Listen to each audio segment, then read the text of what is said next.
if you can figure out how you can add value to others and make money for them, you're going to make a lot of money in return. You're going to be successful in return.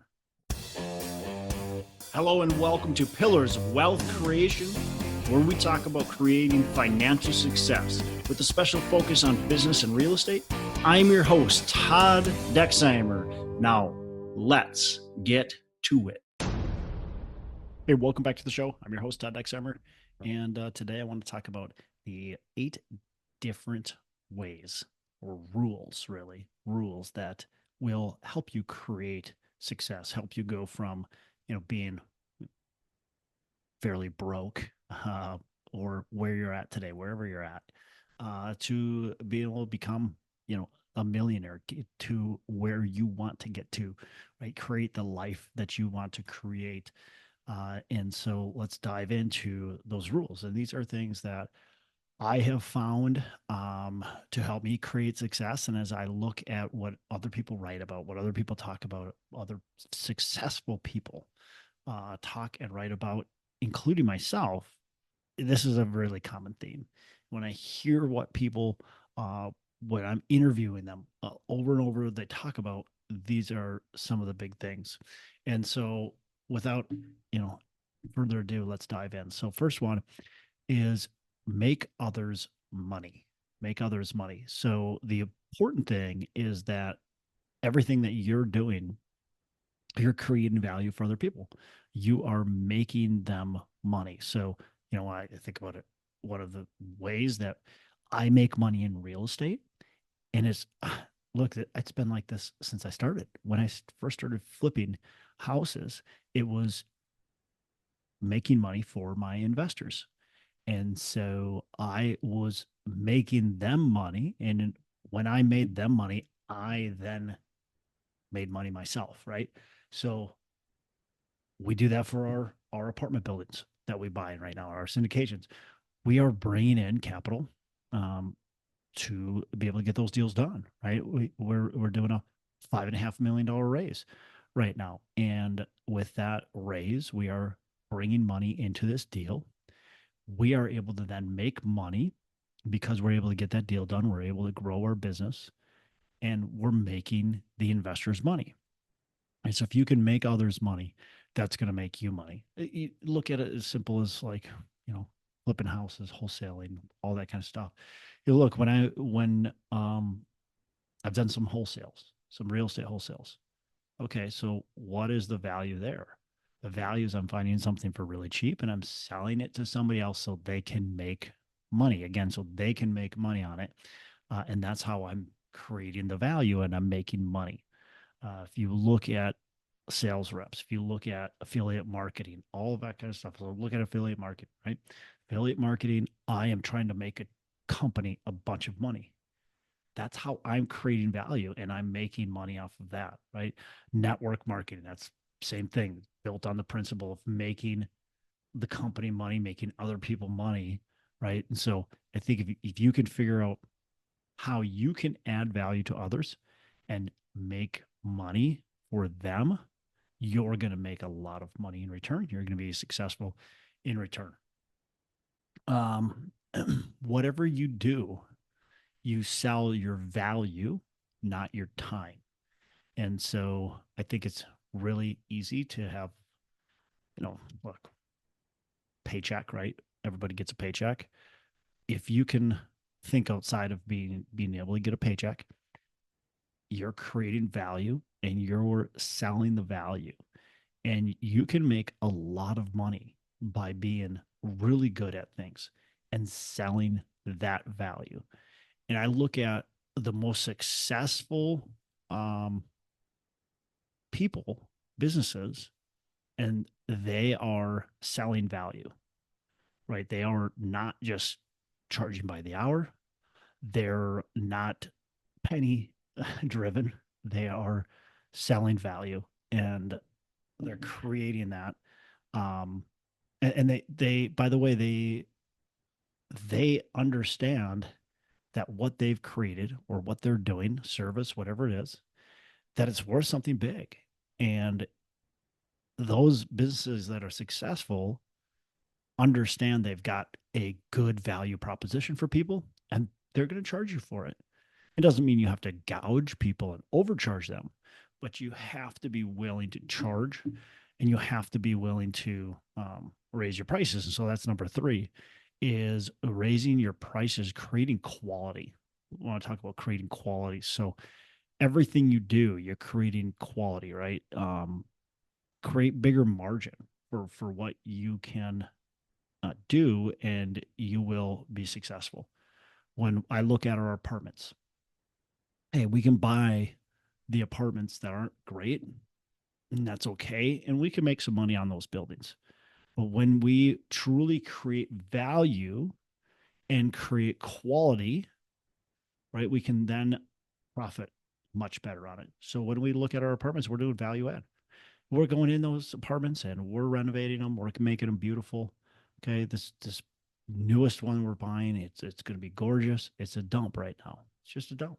It's going to be gorgeous when we're done, and we're creating a bunch of value for our residents, for our community, right? For everybody involved, we're creating a bunch of value, and that's how we're going to profit. And you better believe we are going to charge higher prices. We're not going to be charging the same low rent because we've created better value. The other thing too, along with that, is when you're creating quality, I want you to think about creating quality and what does that take? And that takes really quality people. And so make sure when we're talking about raising prices, it's not just raising prices on what you sell, but it's also raising prices on who you're hiring. And so you're hiring people and you're paying them really good. You're giving raises. You are finding the top quality people. So in our assisted living business, very employee heavy business. We've got a lot of employees. We've got roughly 400 units of assisted living. And with that, we have about 350 employees. So I employ about 350 people for the assisted living business. Now, what's that compared to with the multifamily business? Well, with the multifamily business, I employ a dozen, well, just a little bit more than a dozen people, a few dozen people, right? And then I've got, the people that are running some of the more operation side on top of that. But when we started focusing on quality, that's when we started getting better results. So it's not about just filling that position. It's about filling that position with the best people possible. And that really, we really saw the difference in the assisted living business. When we found the best, most qualified people and paid them really well, we ended up getting very good results. And when we no longer tolerated mediocrity, we started getting really good results, right? So we're creating greater and greater quality, and we're then giving raises to the right people and promoting the right people. And that's creating bigger margin and more success. Number four is kind of to the same point as I just talked about, right? It's about getting around better people or getting around people that are doing what you're doing, right? Um, Look, if you're getting around better people, you are able to get in their network. So again, look at the employees, right? We're getting around better people. We've got better, higher quality care.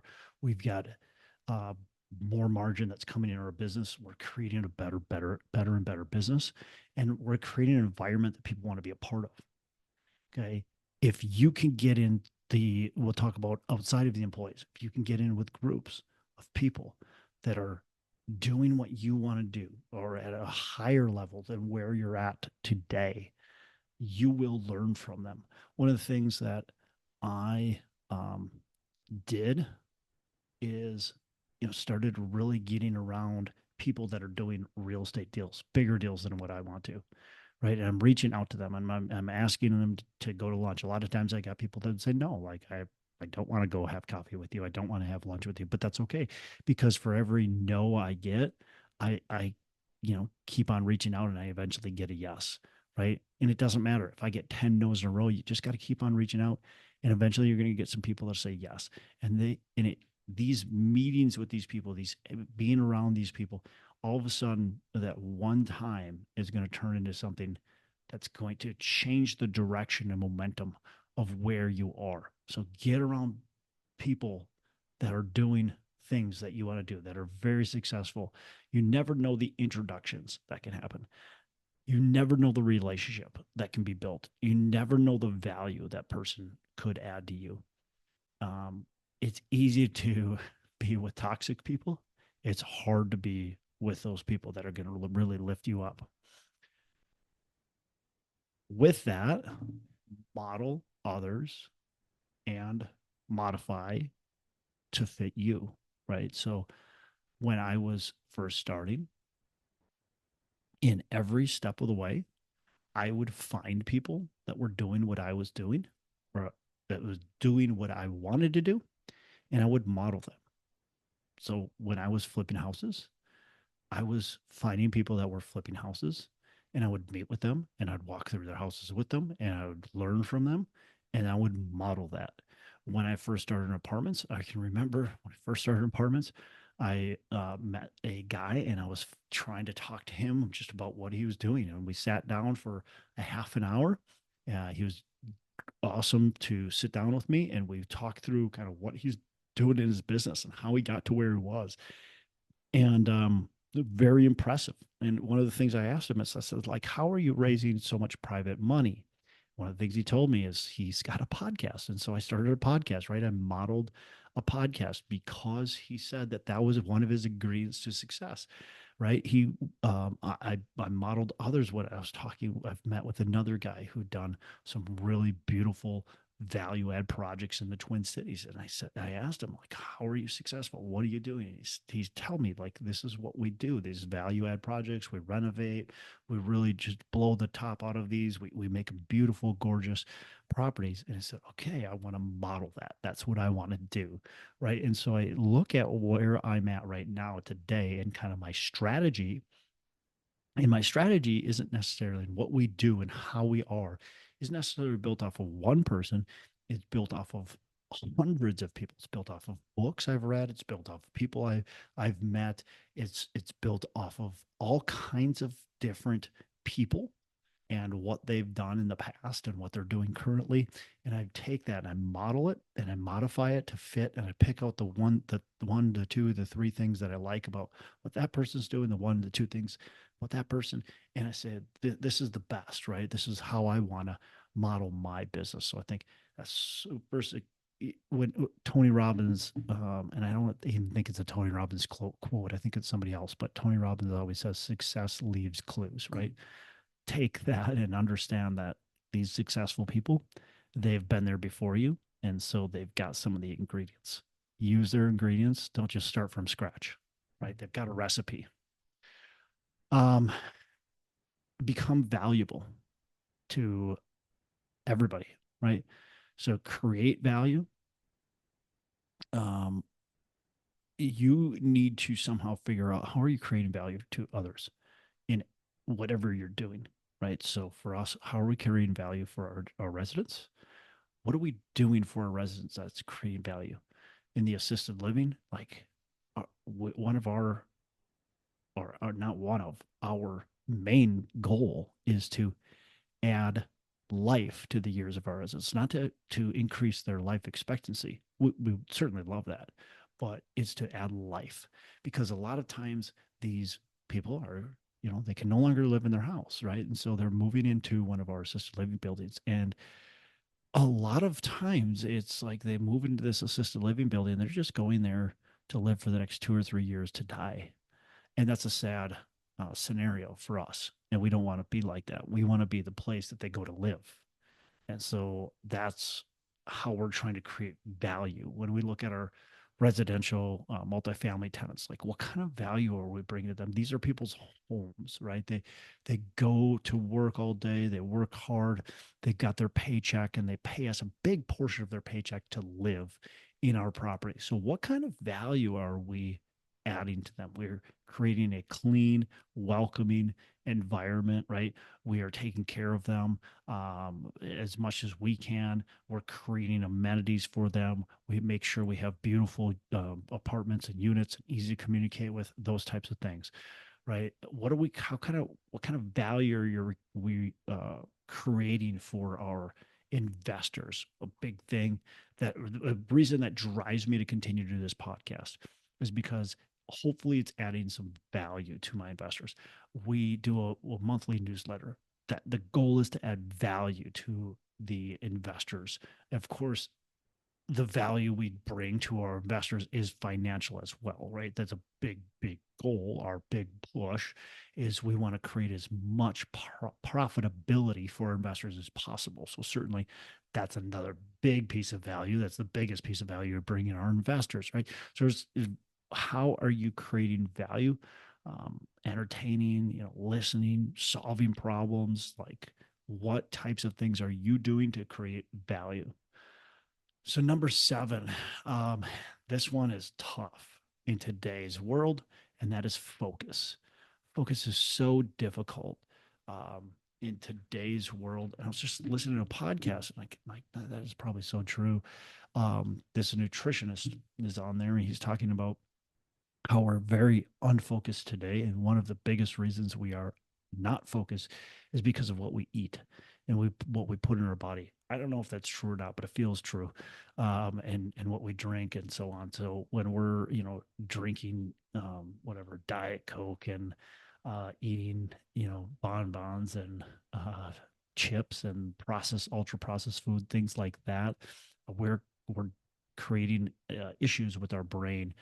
But no matter what, I think it's really challenging for anybody today to focus.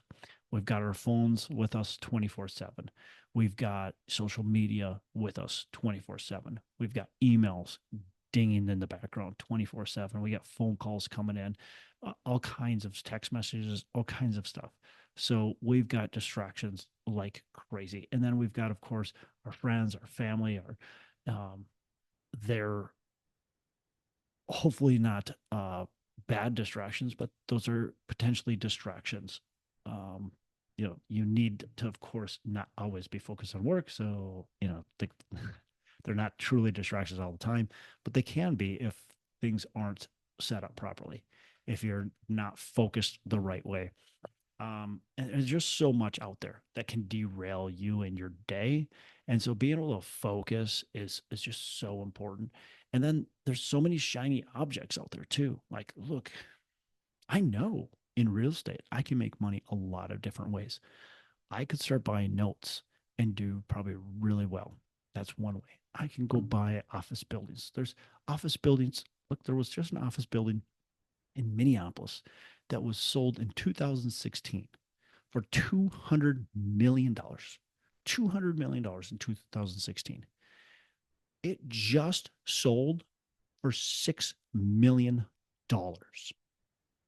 They got a $194 million discount from 9 years ago. That is crazy. That is so crazy. So, could I look at that and go, okay, I'm just going to only focus on office? Well, I guess that would be a strategy, right? Just pivot and only focus on office. But the worst thing I could do is go, I'm going to still focus on multifamily, but now I'm going to start playing in the office space, and I'm going to buy some notes, and I'm going to go buy some self-storage, and I'm going to go buy some industrial because industrial is still hot, and some retail and things like that. Now we have branched out and done more than just multifamily, but we have taken and put in experienced partners, strategic partners that have partnered with us that actually know the business really well. So we bought a retail strip center in 2022. It's crushing it. It's doing amazing. But that's not necessarily because, I'm involved in it. I'd like to think I have a small part in it, but it's because I partnered with the right people, right? It's going back to, number four, getting around better people, right? And so it was about partnering with the right people on that property that helped me be successful in that. So there's so many shiny objects out there and outside of real estate. Like I thought, man, COVID hit, and I was like, oh, a lot of businesses are going to go under. There's these baby boomers that are just going to be sick and tired of it. They're going to be selling their businesses. They're going to be just fire selling them. I'm going to go buy some businesses. So I could go do that. I could go buy a bunch of different businesses, and I've got a construction background. I could start a construction company. I actually have one, but I could like really blow that up. There's so many different things I can do. But the more I do of different things, the more difficult it becomes to be successful at all of them. And so you really have to figure out how you're focusing on the tasks at hand. Now, could I start a construction company? Yeah, I probably could. But is it the right fit for me at this point in time? The answer for me right now is no. Okay, number 8, last one. And this one, look, it's take action. It's just take action. Like, we can talk all we want about all these other things, but if you're not going to take action, you're not going to get the results.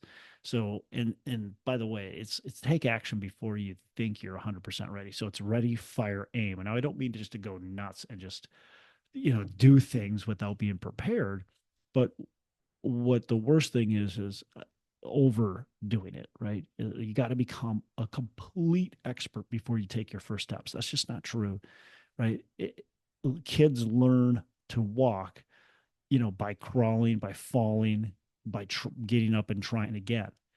They don't wait till they're 7 years old and then finally like get up and walk the first time. It's just not how it is. Kids learn how to bike by putting training wheels on, right? You have to start. You don't have to know everything. And that's so important. You just have to be taking action. And part of taking action, by the way, is the learning process. It is meeting people. It is getting out there and becoming more valuable, modeling after others. It's doing those things. That is taking action. But eventually you've got to do the business. Like if you're going to be a real estate investor and you're going to buy real estate, multifamily, apartment buildings, you have to go out there and buy them. You can hire me as your coach and I can help you through the process, but I'm not going to buy them for you, right? And so you have to take the action to do that in order to be successful. All right. So those are the 8. Wish you the most success. And again, like I said, there's plenty of other, big kind of keys, laws that you can have to be successful, but these are some big ones. Take care. You have a fantastic rest of the day. Make every day a Saturday. Hey, thanks so much for listening. I appreciate you being a loyal listener. I would love to have you go on to our Facebook page and subscribe. Give us a thumbs up. Go on to iTunes or wherever you listen and give us a rating and review. Don't forget to subscribe. But your rating and review just helps us push this out to more and more people and continue to grow our audience and hopefully positively affect a ton of people out there that really need this and want this. So the other thing I've got for you is a free ebook on my website. So go on to venturedproperties.com, and download our free ebook on real estate and on syndication. And I've got some data points in there, some really good stuff for you. So I'd love to have you take a look at that. It's free. I'm not expecting anything from it.